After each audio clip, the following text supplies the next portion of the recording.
Good morning, beautiful people. Or maybe it's afternoon. Yeah.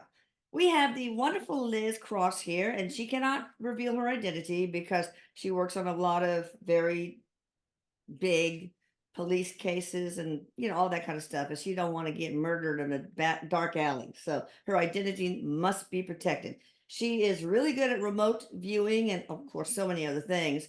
Her YouTube channel is going to be put in the description box and also her website. And Paula will put a screen giving all that information, a splash screen somewhere during this video. So be sure you don't miss it. Hi, Liz. Hi, thank you for having me. It's been a while. Been a hot minute. And hi, Lucas, your brother. Must be thinking about me. Hi, Eric. How are you doing? I love you. Love you, Mom. Great. He's Good. happy to be here today. Excellent. He's always having.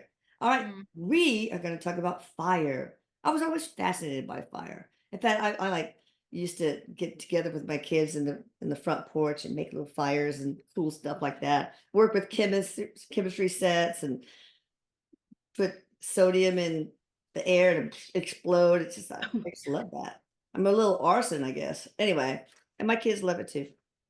All right, so fire, Eric. Um, can Oh I give boy, you something while you're here? Eric's sure. already talking away over here. You've had many past lives around fire, by the way. Really? Yeah. Yes, yes. And you were actually burned at the stake once. I probably had it coming. I probably had it coming. But yeah, I wouldn't be surprised. I've always been fascinated. I think it's beautiful. I think fire is beautiful. It's just so cool.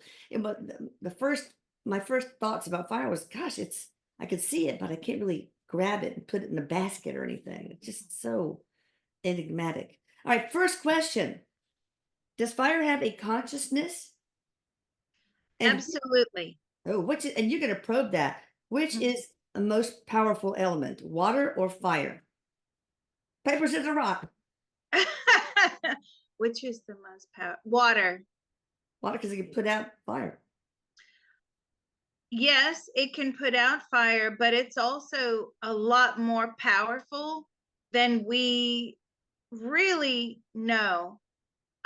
It feeds us, it makes things grow, it is, changeable, movable, it puts out fire, so water is a lot more powerful as opposed to fire. Fire is very destructive. Yeah. Of course, extremely destructive. It's awful. I mean, I know you're fascinated with it. I actually have a bit of a fear of it. And I find that most of these fears as we're going in and doing past life progression all the time, they're not irrational fears, Oh, heights, fire, water, things like that. It's usually linked to a past life. It's interesting to me that yeah. you had that past life of being burned at the stake, and yet you don't have a fear of fire. No, I know I can control it, but maybe not always. You never know. But yeah, I just the worst way to die, I think, would be either to drown in a burlap sack full of cats, or to be burned alive, which I guess I experienced. So, so You did. in any time during these questioning, Liz, please feel free to mind probe fire at any time.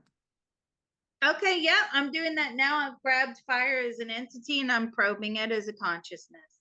That's so cool. Why does fire exist? Fire or Eric? Why does fire exist? It's the necessary evil. Oh, yeah. Isn't that an interesting answer? Yeah. Why are you the necessary evil?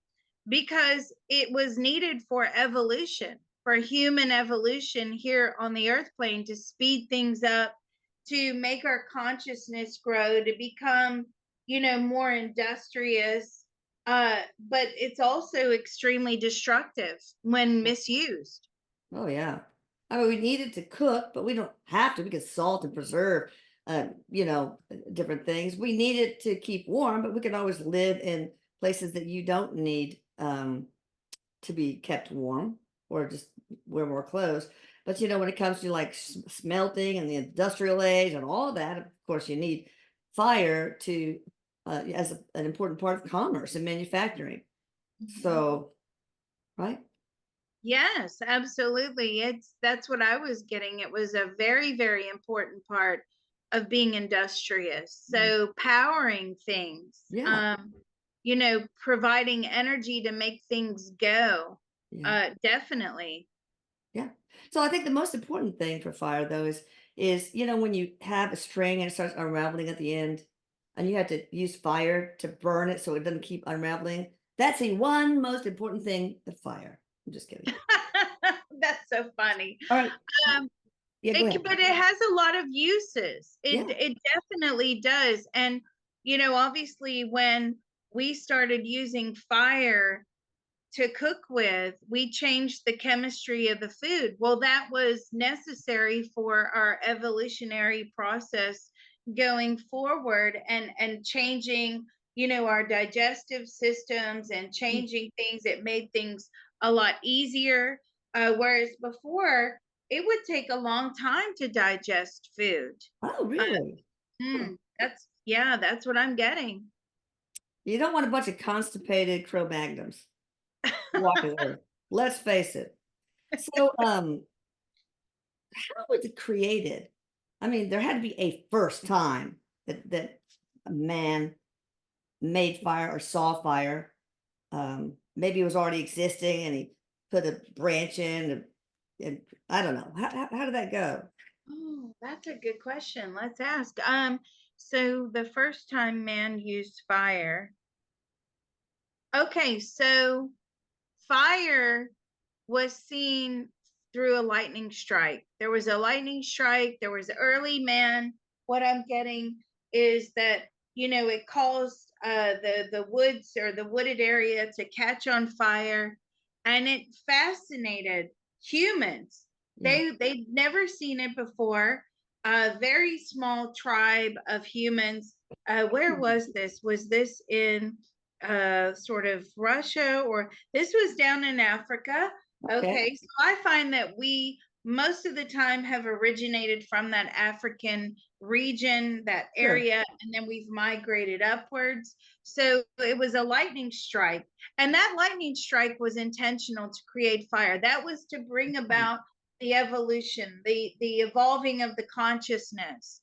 Now, it wasn't a very destructive fire, it was just a small fire, but the humans ran over to it. Ow, they put their hands in it. Ow, it burned. Mm. But that's when they went on this quest to recreate the fire, Did and it they? took them a long time. Yeah. Did they find animals that were charred and then that were more edible and tastier, charbroiled on the outside, rare on the inside? Anything like that? So did you find, and did they find animals that were?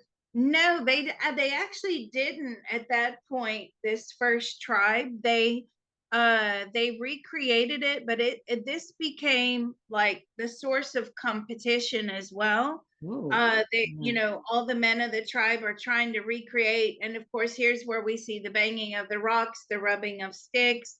Yeah. Um, and it was the rubbing of sticks that actually became successful. Interesting. And that so I'm asking fire, when did they realize they could cook?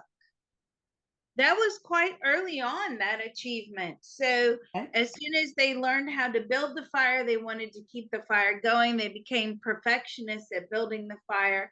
And they started to, test it out, and they would put, little things on the fire. Not meat. Was it meat at that time? Uh, like berries and things like that. But then Oh, shortly after that, it came meat, and they realized that it was tastier, it was safer to eat. There was a lot of illnesses prior to that associated with eating raw meat, and wow. this in turn caused our digestive system to really start to change, is what I'm getting. Going forward, it took, a few hundred years, but then we got to a point where we could not really tolerate the raw food anymore, the raw meat. Um, Yeah, so very interesting how fire played a part in that evolutionary That is process. fascinating. I guess they would eat meat like a boar or whatever, and immediately get sick. And so they got it. Every time I eat this raw meat, but it didn't happen when they ate cooked meat, I suppose. What was the first use they used for fire? Heating themselves, warming themselves. Of course, in Africa, I don't know how necessary that is. I guess the desert gets cold, at night. You know what I actually got What? was, and I'm like, really? Okay.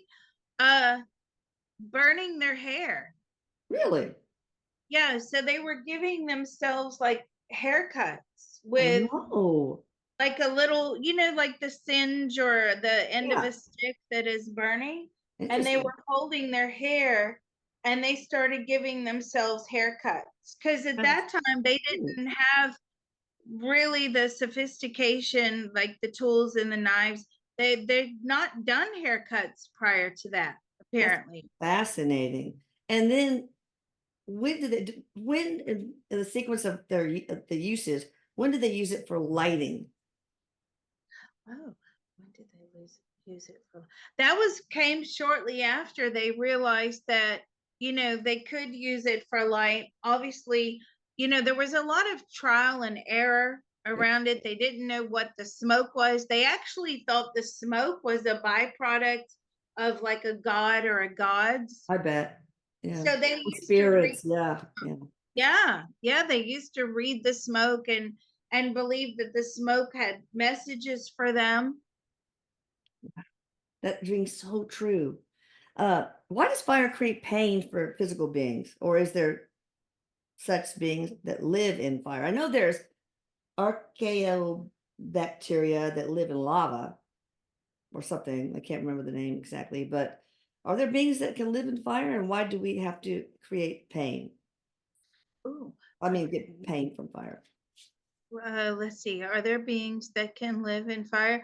Yes, there are beings that can live in fire. I feel like it's very, very minimal.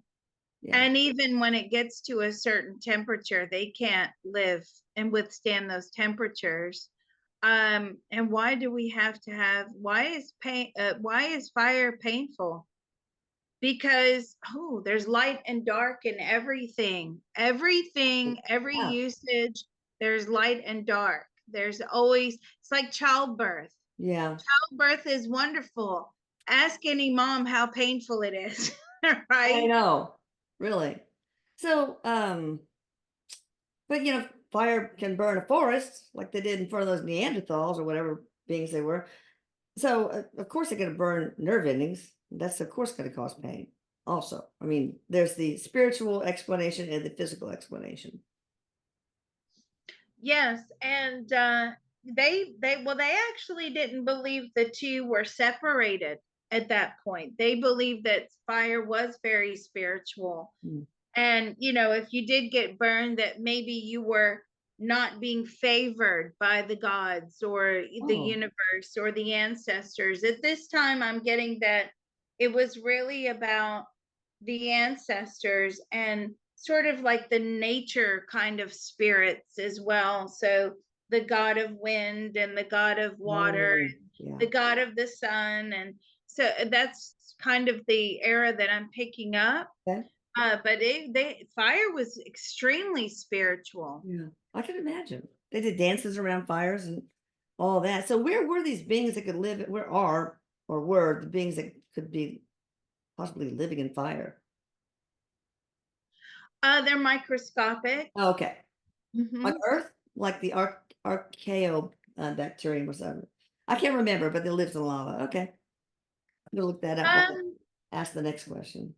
they are, but I also, as you're saying this, what's coming in is that there are organizations out there that are trying to genetically engineer organisms to withstand fire. Maybe it'll be a new protective thing for soldiers or firefighters and stuff that they can come up with. That's Or it cool. could be a bioweapon. Yeah. Ugh. Okay. Let me see. Okay. It says no living No, I know there are some that can. I'll look it up later. All right. Are there any different kinds of fires in the universe? If so, how many? And share what you can on it. Okay, so are there different kinds of fire? There's millions of different kinds of fires in the universe. Because there's also fires that take place off the earth plane. You have fires on different planets. Yeah. And I'm saying, wow, that's amazing. Really, how do those fires come into being? I take it they don't have like lightning and things like that. Sometimes they do have an electrical charge that's hitting those planets, but mostly it's due to a combination of gases, is what Um, they're telling me as well. And you get a bad combination or just the right recipe, and that starts to create, a fire, a combustion. So yeah, there's millions of different types of fires. wow. Wow, I didn't know that. That was a good question. That is, these people are so smart.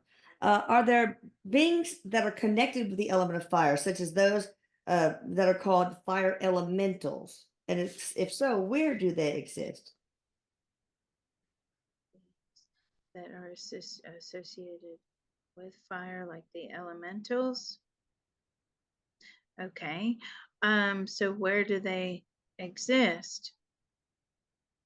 So it feels like there are some elementals, but I don't know what to make of this answer, but I'll give it to you. Yeah, go for Um, it. these elements are within each of us. Hmm, So the consciousness of fire overspills into like the human life form, and so we have an element of this consciousness within us that's cool. The fire somehow. inside. A fire Yes, inside. AFI, that's a great band. yeah, some people have a lot more than others, Yeah. obviously, Are they but fiery people? sorry. Or do they tend to be fiery people? People, yes, they are, so that they have a more element of fire about themselves, a more of a consciousness. And that's interesting to me, because now I'm saying, well, what about like water? Is that the same? Yes, water is the same, and air is the same. So now we're starting to see like the star signs, the Yeah. consciousness coming in. Well, that's why, because these elements are overspilling into the consciousness of the human spirit. Cool. All right, so the element, oh, just to let you know, I'll probably do this in two parts. So we'll probably pause the recording and then re-record. So the element of fire is essential for life here. How does this element connect with spirit? Is this element connected and necessary in the spirit world? Are you connected to the spirit world? It's almost like it's a direct line from source itself. Oh, It was given to us as a gift by source, mm, and it's for our disposal. But again, like any gift that's given, there's a good side and there's a bad side, and you have to strike an equilibrium, a balance, yeah. is what I'm getting. But this is a direct line. And I'm saying, so Cool. is that why early humans, when they had fire, they were, using it for sort of circles and seances and connections and rituals and things like that? And exactly because they felt the energy from the fire was bringing this energy into them, the spiritual energy into them. Yeah, that's very interesting. It's very fascinating. So what do you spirits, Eric, use fire for if you use it? Do you use fire? They don't use fire directly. There's no fire up there, in the spirit world, but they like the energy of fire, the frequency of fire, Yeah. and it can be used for all sorts of healing. It can be used for all sorts of, manipulation or influence. Fiery is very propaganda, he's telling me.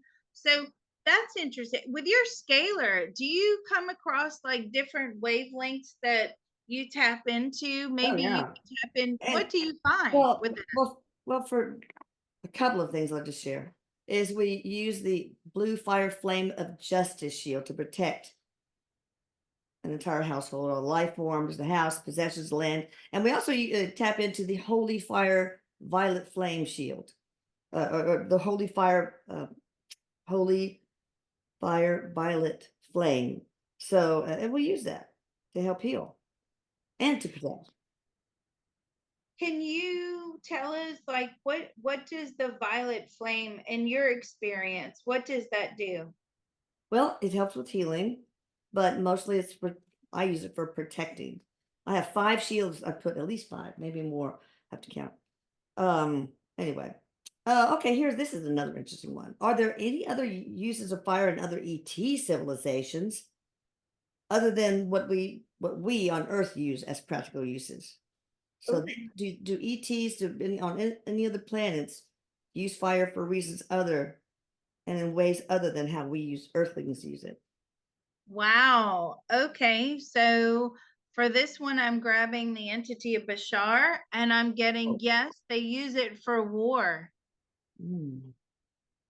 Seems like y'all would have evolved past war.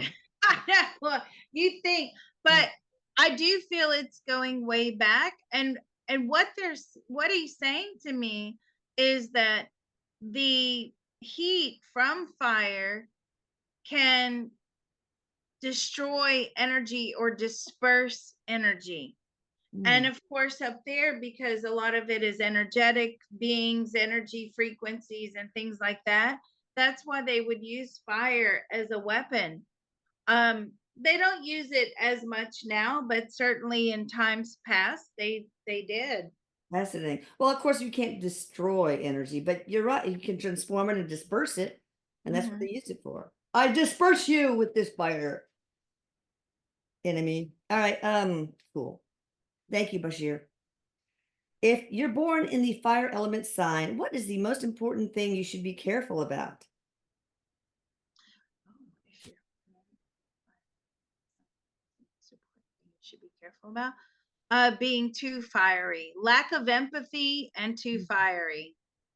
Okay, that makes sense. All right, here's another part to that question. What is the best thing about being born in the fire element sign?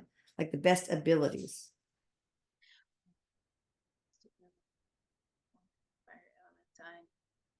You're unstoppable. You're very driven, extremely motivated. And Uh, probably motivating, getting people a call to action. That's what I'm mhm. getting. Yeah, yeah, that, yeah, motivating others, exciting the base, Yeah. and driving forward, pushing through difficulties. You seem to do that with ease. If you're a fire sign, you just plow through one difficulty after another. Wow. All right. What does fire cause some people to become dangerously obsessed, aka pyros? Well, we talked about me. Past lives are certainly a part. But anything else while I look something up? Why do people become pyromaniacs or pyros? Because they do become obsessed. What causes that obsession? It's almost like the connectivity, the emotional connection is what I'm getting to the Oh, fire itself. yeah, What it can actually do. It can scare people. It can and drive fear, instill fear in people. And they quite like that. They like the fact that they can derive power from the use of fire. So mm, it makes them seem powerful when otherwise they're quite destructive beings anyway, and they're using this to be bring destruction to others or other buildings or places or animals or people or yeah, when people are arsonists. So I'm asking, what about like arsonists? It's the same thing. It's they become emotionally attached, emotionally obsessed with the element of fire, with what it can do, how powerful it makes them. It becomes like a weapon for them. yeah. Because they can control it and then it becomes uncontrollable for whoever they are targeting or whatever they are targeting. So Mhm. they can control disaster. That's powerful. Well, Okay. they create disaster. Yeah. Yeah, They create. exactly. Yes, that's right. They just create it. What would make a great ritual on working with the energy of fire? To manifest, to heal. Oh my God, that's great. How could we use fire as a ritual? What can we do to manifest or heal? So there, fire has many different elements. It has love, it has sex, it has hatred, it has jealousy, it has a whole mixed, bag of emotions going on within its consciousness.